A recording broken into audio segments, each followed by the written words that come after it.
Let's start our today class. हमने start किया हमारा नया chapter that is consumer equilibrium. कल हमने बातचीत की who is consumer and what is equilibrium. Consumer कौन है, इक्विलिब्रियम क्या है, consumer equilibrium utility cardinal concept के बारे में हमने बात की, कॉन्सेप्ट ऑफ यूटिलिटी के बारे में हमने बात की, total utility, marginal utility and relationship between total utility and marginal utility. इतना टॉपिक हमारा कल की क्लास में कंप्लीट हुआ।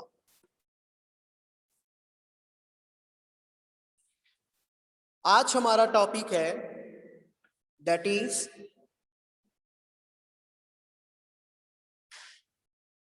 Law of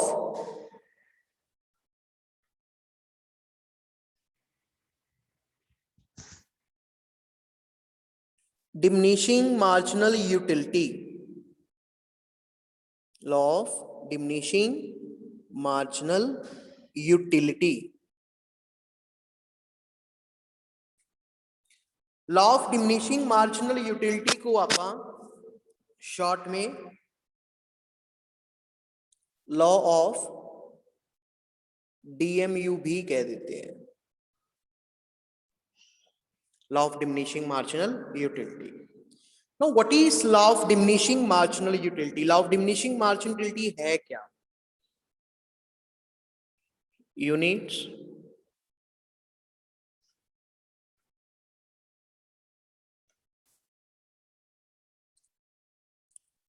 total utility, marginal utility.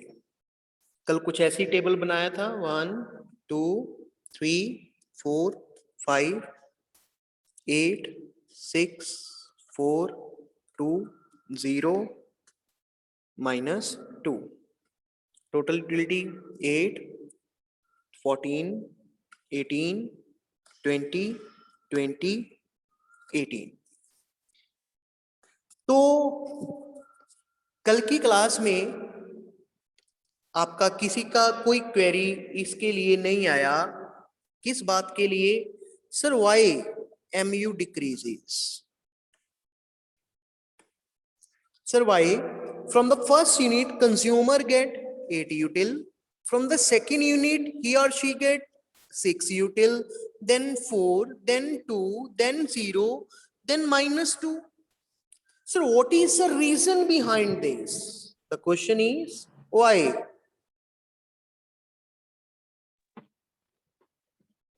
क्या कारण, क्या मतलब है इसका, क्या मतलब है, क्यों है ये?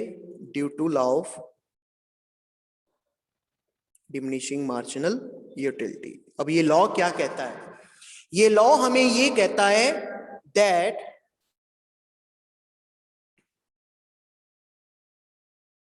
as we consume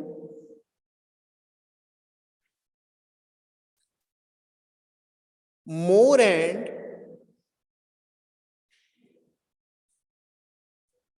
more units of good X, the utility derived from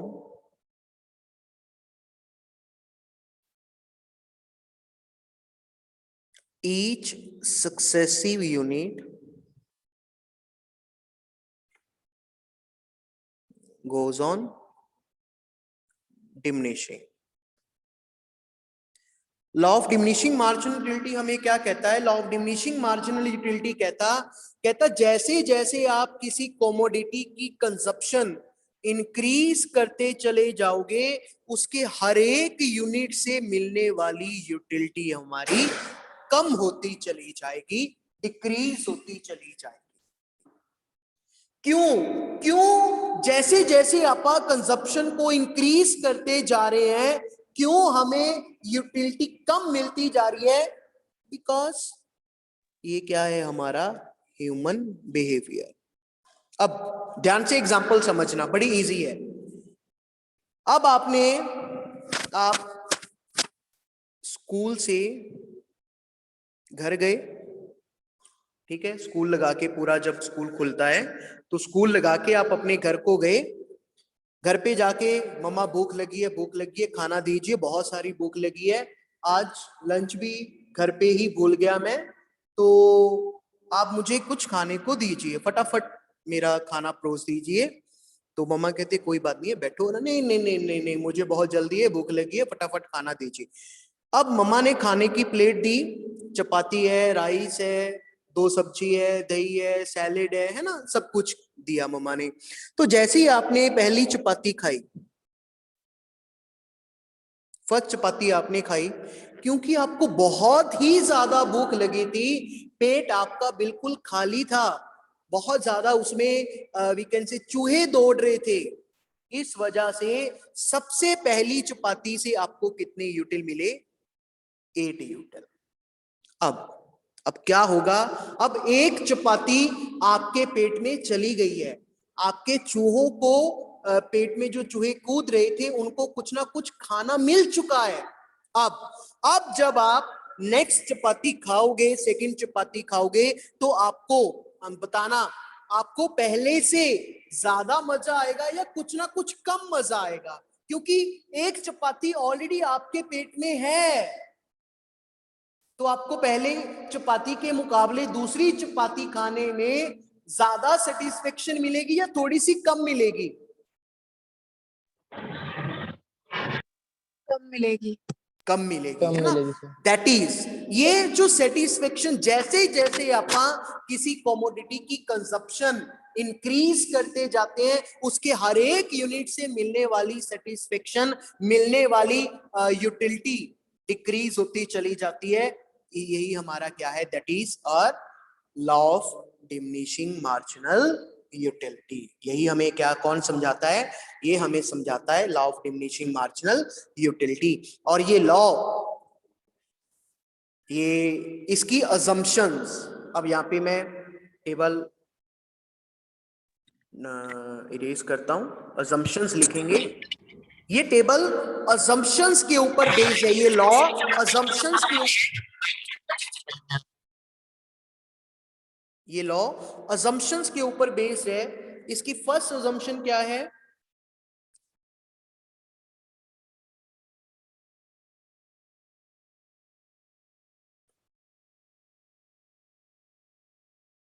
इसकी फर्स्ट अजम्पशन है that continue consumption, this is basic and first assumption.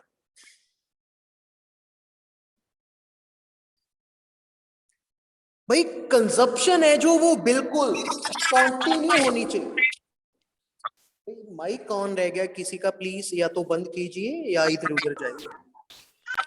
जो कंजप्शन है वो क्या होनी चाहिए? बिल्कुल प्लीज, कंजप्शन बिल्कुल कंटिन्यू होनी चाहिए, लगातार। लगातार कंजप्शन का मतलब क्या है?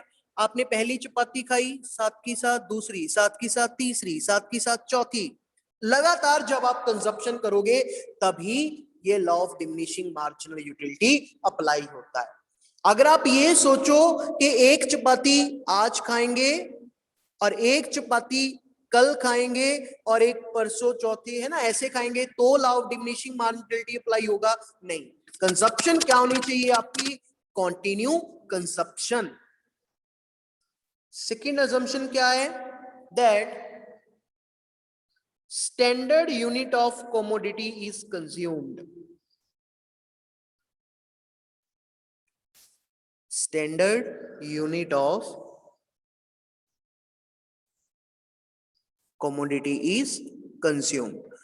भाई कमोडिटी का बिल्कुल स्टैंडर्ड यूनिट आपने कंज्यूम करना है। स्टैंडर्ड यूनिट का मतलब क्या है? जैसे आप सपोज कीजिए चाय की बात करते हैं, तो चाय का स्टैंडर्ड यूनिट क्या है? A cup of T.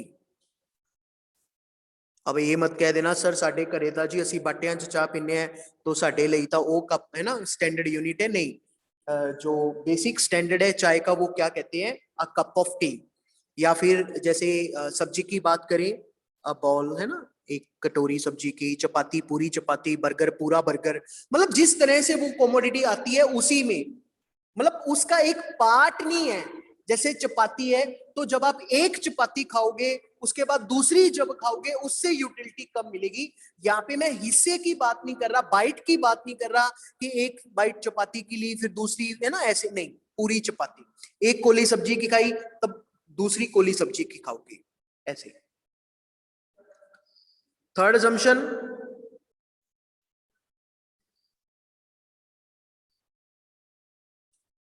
Quality of commodity remain same. Commodity की जो क्वालिटी है वो भी क्या रहनी चाहिए, बिल्कुल सेम, उसमें किसी तरह का कोई चेंज नहीं आना चाहिए। पांचवी, क्वालिटी क्वालिटी में कोई चेंज नहीं आएगा।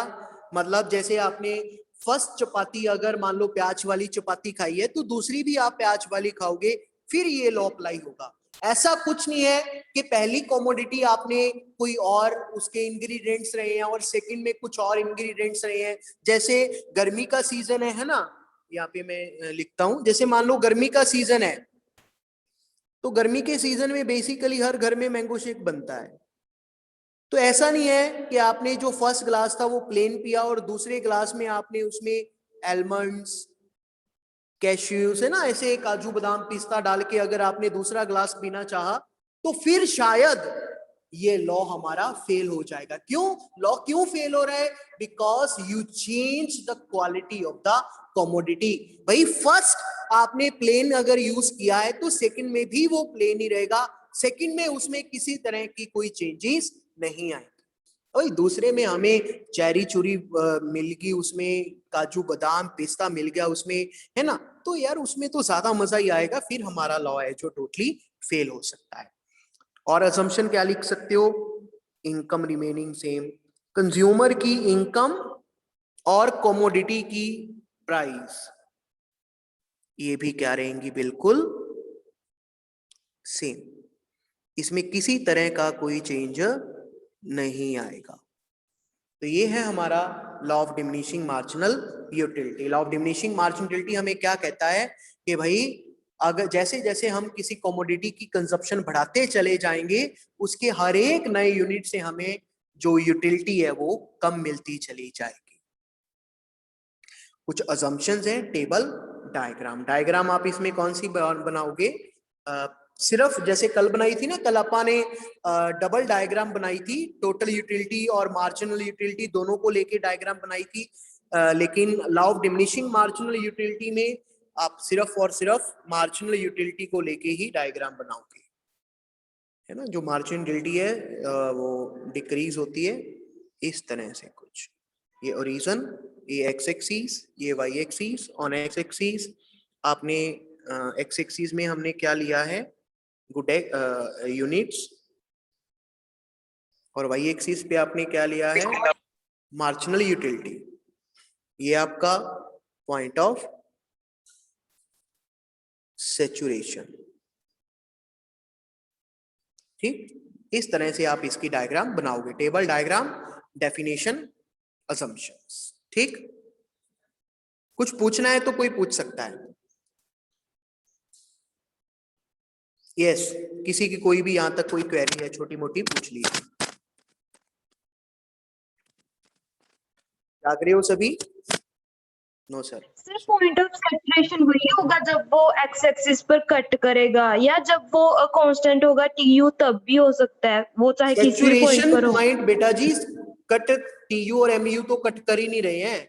सैचुरेशन पॉइंट किसे कहा है आपस? सैचुरेशन पॉइंट वो पॉइंट है जब मार्जिनल यूटिलिटी अपनी जीरो होती है,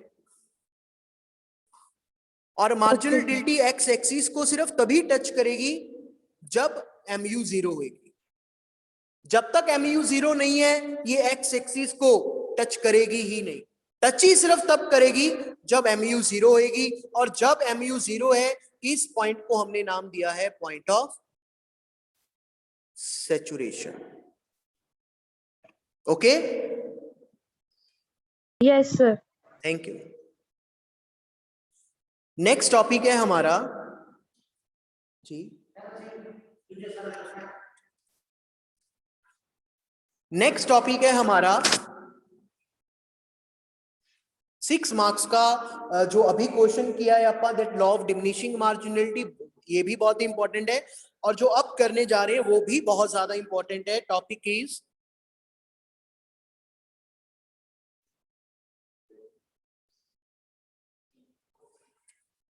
consumer equilibrium in one commodity case.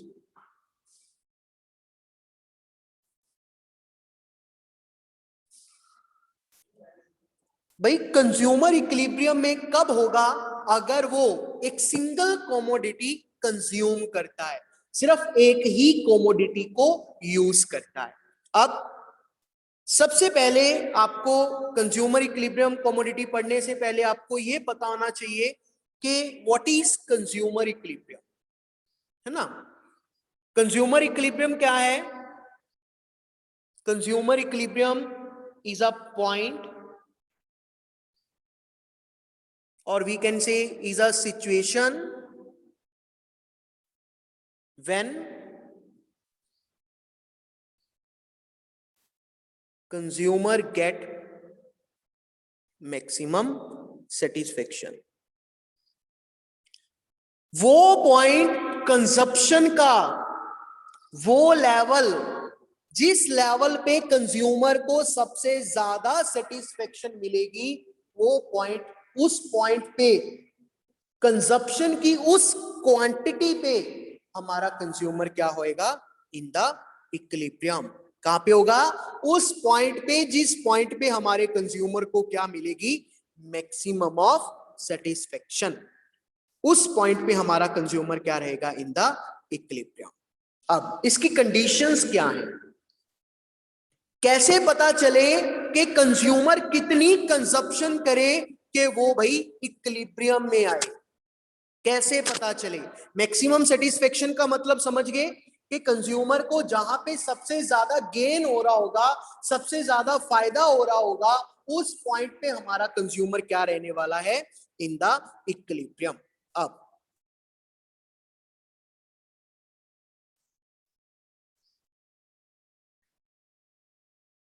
what is the condition of consumer equilibrium?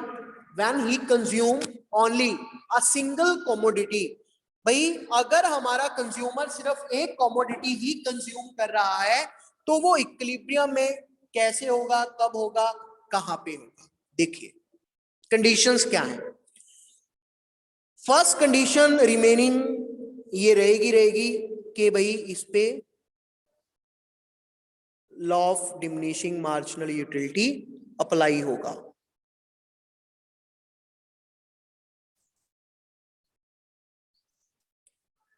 ये कंडीशन तो आप खत्म कर ही नहीं सकते कि भाई कंज्यूमर कंजप्शन करे और सेटिस्फेक्शन इंक्रीज हो। हाँ, यहाँ पे आपको बताता हूं, ऐसे कुछ केसेस होते हैं कि जहां पे law of diminishing marginal utility apply नहीं होता है।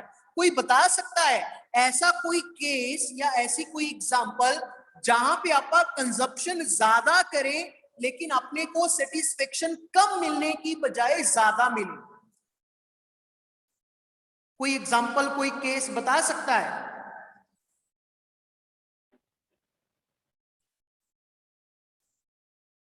Let me explain then. ऐसा कब हो सकता है भाई? अगर किसी बात का अपने को शौक है,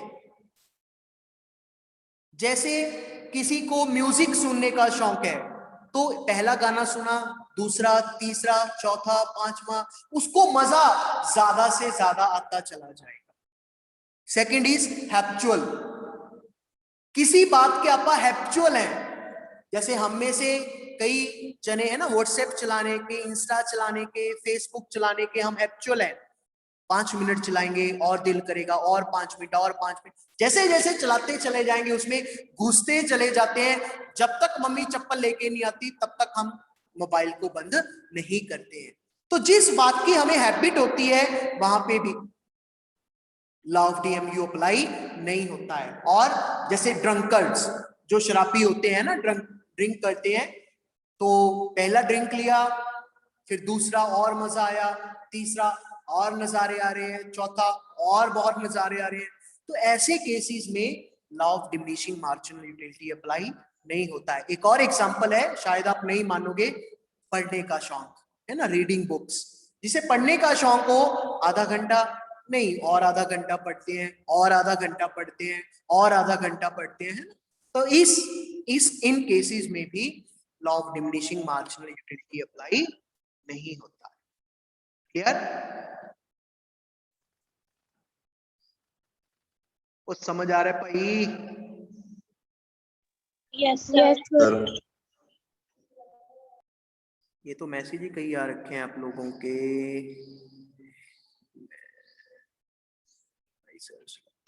ठीक है जी, अब देखिए आगे नेक्स्ट पॉइंट क्या है, नेक्स्ट कंडीशन क्या है हमारी? ये फर्स्ट कंडीशन। सेकंड कंडीशन क्या है? Marginal utility of good x must be equal to price of commodity x. MUX का मतलब क्या है बता देता हूं, ये काफी यूज होगा चैप्टर में इस तरह के वर्ड्स। PX का मतलब price of good x, MUX का मतलब marginal utility of good x. तो कंज्यूमर इक्विलिब्रियम में कब होगा जी? कंज्यूमर हमारा इक्विलिब्रियम में तब होगा जब marginal utility of good x equal होगी किसके? PX के, प्राइस के।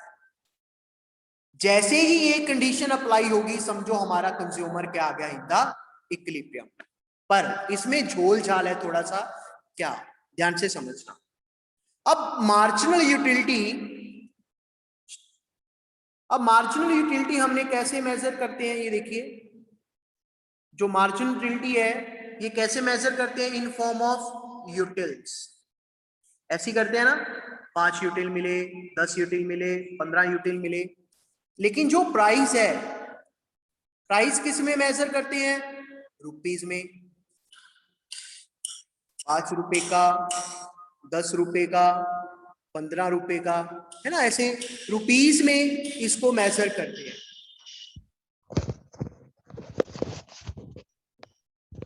तो मेरे को ये बताइए, क्या यूटिल्स को, आपने भी सुन लिया मैंने भी कह दिया कि कंज्यूमर इक्विलिब्रियम में कब होगा? जब MUX PX के बिल्कुल इक्वल रहेगी, मार्जिनल यूटिलिटी प्राइस के इक्वल रहेगी। लेकिन जो मार्जिनल यूटिलिटी है वो मेजर करते हैं यूटिल फॉर्म में, प्राइस मेजर कर रहे हैं रुपी फॉर्म में। अब मेरे को ये बताइए, क्या दो डिफरेंट यूनिट्स को आपस में कंपेयर कर सकते हैं? क्या एक बच्चे की हाइट दूसरे बच्चे का वेट, इसका कोई कंपैरिजन है? No sir. नहीं कर सकते। एडिशनल यूनिट के साथ होता है। कैसे जब होता हम है? एडिशन कर देते हैं, जब हम एक साइड पे एक और यूनिट को एक ऐड मिनट होल्ड करते रखो, हैं। मैं गेट बंद कर दूं।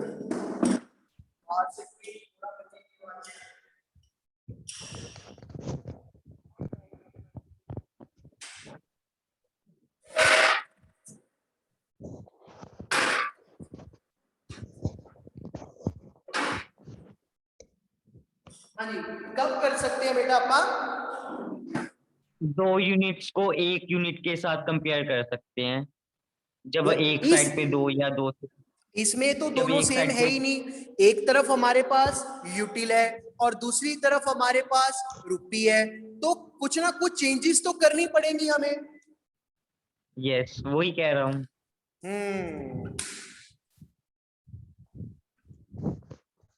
तो आपा यहाँ पे डियर क्या करेंगे, ध्यान से समझिए। मैं यहाँ पे मार्जिनल यूटिलिटी को किस में कन्वर्ट करूंगा, रुपी फॉर्म में। इसको कन्वर्ट करने का फॉर्मूला क्या है, MUX। एक बात और ध्यान रखना है, आपके लिए रुपी का साइन ये वाला ही है, ये वाला बंद हो चुका है। अगर पेपर में आपने ऐसा लिखा, नंबर गए, ठीक है। तो मार्जिनल यूटिलिटी रुपी, इसको कैसे कन्वर्ट करते हैं अपन, फॉर्मूला क्या है इसका, MUX यूटिल वाली upon MUM, MUX in util form upon MUM. Now, अब आपको मार्जिनल यूटिलिटी यूटिल वाली तो पता है इसका मतलब क्या है ना, लेकिन आपको MUM के बारे में नहीं पता है। एक तो ये जूम वाले तभी आ जाते हैं कि आपकी क्लास खत्म होने वाली है, भी बंदे को पढ़ा लेने दो भाई।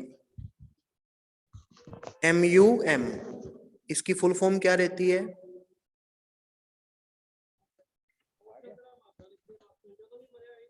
Marginal utility of money. Marginal utility of money का मतलब क्या है,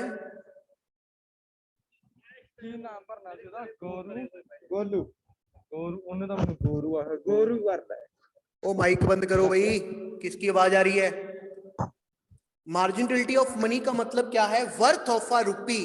वर्थ ऑफ अ रुपी का मतलब हमारे लिए एक सिंगल रुपी की वैल्यू कितनी है, हमारे लिए एक सिंगल रुपी कितने यूटिल्स के इक्वल है, that is marginal utility of money. जैसे मैंने यहाँ पे लिखा है कि मेरे लिए 1 रुपी 4 यूटिल्स के इक्वल है, हो सकता है हरमन कहे कि मेरे लिए सर 1 रुपी सर 5 यूटिल्स के इक्वल है। मन्नत कहे ना जी मेरे लिए था 1 रुपया 3 यूटिल दे इक्वल है। और कोई कहे, जशन कहे ना जी मेरे लिए भी 1 रुपये जेड़ा होता कट्टो कट 10 यूटिल दे इक्वल है। मतलब ये पर्सन टू पर्सन वेरी कर सकता है। What is marginality of money? Marginality of money का मतलब क्या है, a worth of a rupee, हमारे लिए एक सिंगल रुपी की वैल्यू क्या है। तो यहाँ पे जैसे एग्जांपल ही मान लो आपा,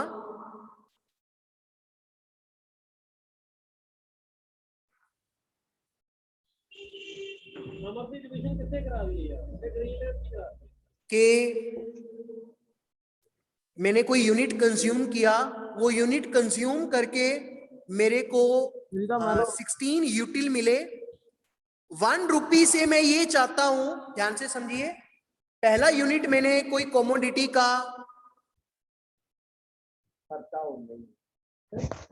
तो गुरुजी माइक बंद कर ले, किधर खुला रह गया। फर्स्ट यूनिट मैंने कंज्यूम किया, उससे मेरे को मिले 20 यूटिल्स। मेरे लिए एक सिंगल रुपी की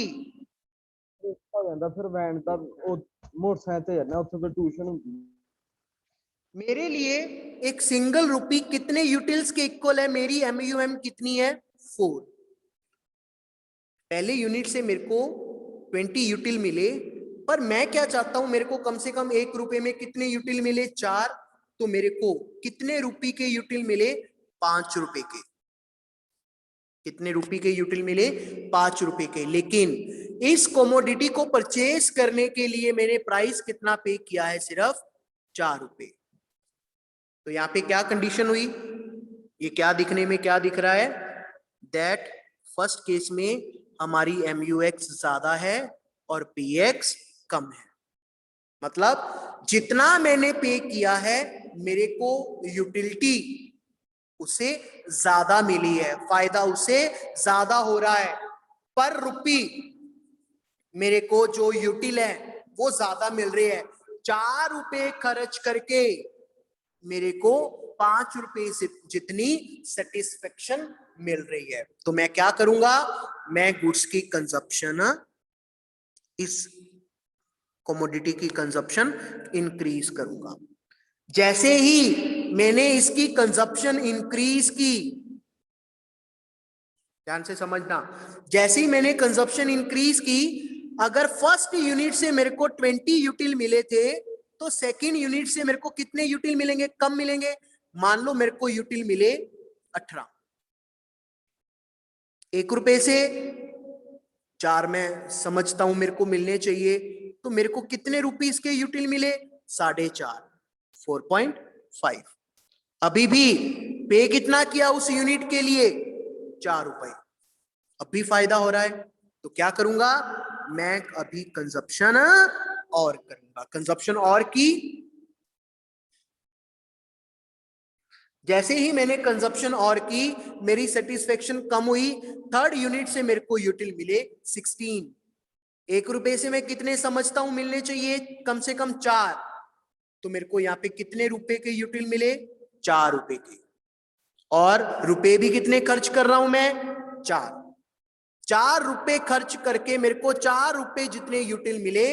इस पॉइंट पे, ये वाला पॉइंट हमारा क्या रहता है जी? दिस इज नॉन एज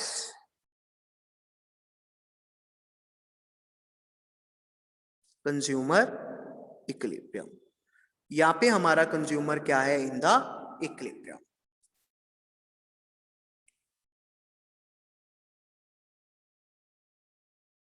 उसकी इक्विलिब्रियम की कंडीशन क्या है? क्या कंडीशन है? MUX is equal to PX। लेकिन अगर MUX ज्यादा है PX से, तो उसने क्या किया? इसका मतलब क्या है कि जितना वो पे कर रहा है, पेइंग उसकी कम है और उसके बेनिफिट्स जो उससे मिल रहे हैं वो ज्यादा है। तो वो क्या करेगा इस केस में? कंजप्शन इंक्रीज करेगा। And vice versa. Vice versa में क्या आएगा? देखिए,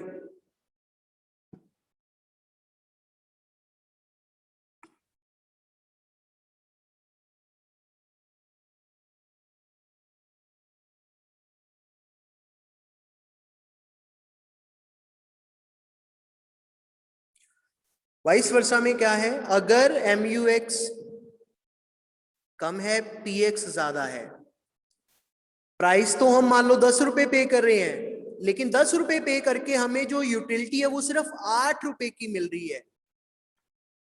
पे ज्यादा कर रहे हैं, बेनिफिट कम हो रहा है।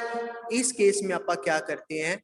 इस केस में हम कंजप्शन कम करते हैं। मतलब इजी सेंस में हम क्या कह रहे हैं कि भाई कंज्यूमर इक्विलिब्रियम में कब होता है?